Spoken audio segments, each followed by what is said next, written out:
गणेश चतुर्थी पर भगवान गणेश की कृपा हम पर हो, ऐसा हम किस विधि का, किस नियम का पालन करें, किस प्रकार से स्थापना करें, किस प्रकार से उनकी पूजा करें, इसी पर आज हम बात करेंगे। जब भी आप गणेश चतुर्थी, क्योंकि भाद्रपद मास के शुक्ल पक्ष की चतुर्थी को ही हम भगवान की गणेश चतुर्थी का त्योहार मनाते हैं। इसका अर्थ है, शिव महापुराण के अनुसार गणेश भगवान को जब माँ पार्वती ने अपने शरीर के चंदन से बनाया था, उसी दिन गणेश चतुर्थी कहा जाता है। लेकिन जब 12 वर्ष बाद भगवान शिव ने आकर के द्वार पर खड़े हुए गणपति को, जिन्होंने दरवाजे पर ही अंदर जाने से भगवान शिव को रोक दिया, तो सिर का छेदन करने के बाद भगवान गणेश के शरीर के ऊपर गजराज का सिर जब पुनः लगाया गया, उस दिन को भी गणेश चतुर्थी ही थी। भाद्रपद मास के ये शुक्ल पक्ष की ही चतुर्थी, जिसको हम गणेश उत्सव, गणेश चतुर्थी के नाम से जानते हैं। इसीलिए जो भी कार्य भगवान गणेश के जीवन में आनंददायक हुए हैं, वो सब गणेश चतुर्थी ही वाले दिन हुए हैं। तो गणेश चतुर्थी का विशेष फल है, विशेष प्रभाव है। इस दिन आप गणेश जी को जब विग्रह लेकर आए, मृतिका का लेकर आए यानी मिट्टी का लेकर आए, तो 11 दिन का, 3 दिन का, 10 दिन का नियम लें कि आप उनको घर पर विराजमान करके नियमित रूप से पूजा करेंगे। जब आप गणेश जी का चतुर्थी वाले दिन स्थापना करें, उस दिन कम से कम जब तक आपके घर पर गणपति विराजमान हैं या विराजमान स्थापित नहीं हो जाते, उनका पूजन नहीं हो जाता, तब तक आप उपवास करेंगे। कम से कम उनके स्वागत के लिए इतना तो आप करें। यदि आपने उपवास नहीं किया तो फिर आप कुछ पा लेंगे या कुछ खाएंगे तो आपको आलस्य आएगा शारीरिक रूप से। इसीलिए जब तक गणपति का ये 19 सितंबर को गणेश चतुर्थी है, आप सुबह 11 बजकर और दिन के 1:30 बजे के बीच का जो समय है, यही शुभ मुहूर्त है और इस समय आप गणपति की स्थापना कर सकते हैं। तो तब तक यानी 11 से 1:30 के बीच में आप गणेश जी की स्थापना करें, लेकिन इससे पहले भोजन ना करें। फल का आहार अवश्य ले सकते हैं, उपवास ही रखें।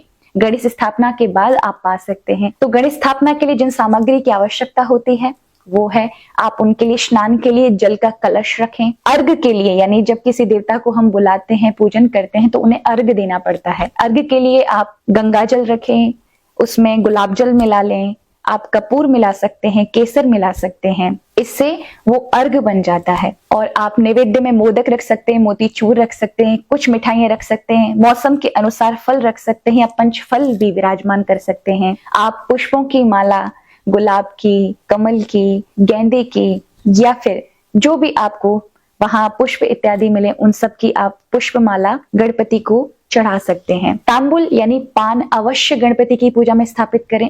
पान हमेशा देवताओं की पूजा में रखना चाहिए, वो आयु की वृद्धि करता, उस व्यक्ति की अकाल मृत्यु नहीं होती। और घी का दीपक जलाकर रखें, नैवेद्य रखें, आप धूप इत्यादि रखें। इस प्रकार से सामग्री जुटा करके, लेकिन एक बात का विशेष ध्यान रखें, गणेश पूजा में दुर्वा दल को अवश्य रखें। दूब का यानी दुर्वा का बहुत महत्व है। आजकल विदेशी दुर्वा यानी घास बहुत दिखाई पड़ती, लोग उसी को तोड़कर चढ़ा देते हैं गणपति पर, जो कि नहीं करना चाहिए। हमेशा देसी दूब जो है, दुर्वा है, उसी को ही गणपति पर चढ़ाएं। वो भी कम से कम 12 अंगुल हो, अति उत्तम है। यदि उससे छोटी मिलते तो कोई बात नहीं, लेकिन कम से कम 12 अंगुल का होना चाहिए और 3 उसके मुख हो। ऐसी दुर्वा को शिव महापुराण में अत्यंत महत्वपूर्ण बताया गया है और गणेश को अत्यंत प्रिय है। गणेश पुराण के अनुसार एक दैत्य हुआ था जिसका नाम था अनलासुर, और इस अनलासुर ने पूरे सृष्टि को, क्योंकि अग्नि का रूप था, सबको निगल लिया था। देवता क्या, मनुष्य क्या, मुनि संत साधु, तब सारे देवी देवता महादेव के पास गए। तब महादेव ने कहा, मेरे में सामर्थ्य तो है उस दैत्य को युद्ध में पराजित करने की, किंतु ये सारी सामर्थ्य गजानन में है, यानी गणपति में है। तुम गणपति की शरण में जाओ तो वो इस दैत्य को पराजित कर देंगे। इतना सुनकर सब गजानन के पास जाते हैं। गणपति जी देवताओं की प्रार्थना पर उस असुर से लड़ने के लिए जाते हैं और उस असुर को स्वयं निगल जाते हैं। और जब उनके उदर में वो असुर जाता है तो अत्यंत ज्वाला उनके पेट के अंदर, उदर के अंदर आरंभ हो जाती है। सारी औषधियां देवताओं के द्वारा दी जाती है, लेकिन वो जलन समाप्त नहीं होती। भगवान शिव चंद्रमा लगा देते हैं पर फिर भी शीतलता प्राप्त नहीं होती।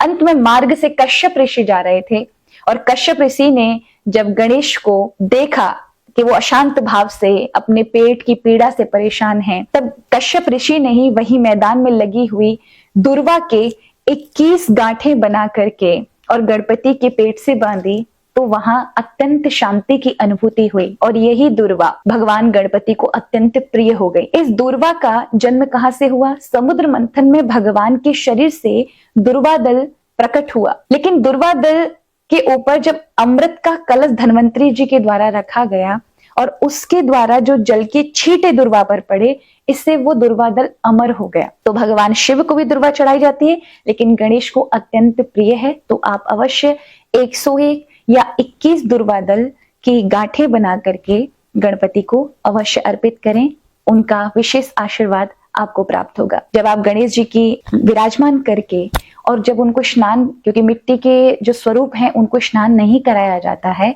यदि आप हाथ से मृत्तिका के कुछ बनाते हैं आप उनको स्नान करा सकते हैं। यदि आपके घर में धातु के गणपति रखे हों तो उनको स्नान कराएं, अन्यथा आप एक कटोरी लें और कटोरी में जल डालते समय ये भावना रखें कि आप गणपति के विग्रह को ही स्नान करा रहे हैं। आप अर्घ अर्पित करें उन्हें कि हे प्रभु हम आपको अर्घ दे रहे हैं, तो वो कपूर केसर मिश्रित जल का अर्घ दें, फिर स्नान कराएं, फिर उनको तिलक लगाएं। तिलक में आप सिंदूर का ही प्रयोग करिएगा। भगवान शिव के द्वारा शिव महापुराण में कहा गया है जो सिंदूर चढ़ाता है उसके जीवन में मंगल और सिद्धि की कोई कमी नहीं होती। फिर अक्षत चढ़ाएं, फिर आप उनको रोली का तिलक लगा सकते हैं, उसके उपरांत चंदन भी लगा सकते हैं और फिर आप जनेऊ धारण कराएं, मोली का वस्त्र के रूप में पहनाएं। यदि आप वस्त्र लेकर आ सकते हैं तो और अच्छी बात है, और वस्त्रों का अभाव हो तो आप कलावा, जिसको हम मोली कहते हैं, उसी का एक छोटा सा टुकड़ा गणपति पर अर्पण करें, एक जनेऊ चढ़ाएं और उसके उपरांत नैवेद्य लगाएं। आप पूंगी फल यानी पान का पत्ता चढ़ाएं। अगर लगा हुआ पान लेकर आए तो और अच्छी बात है, अगर नहीं मिलता है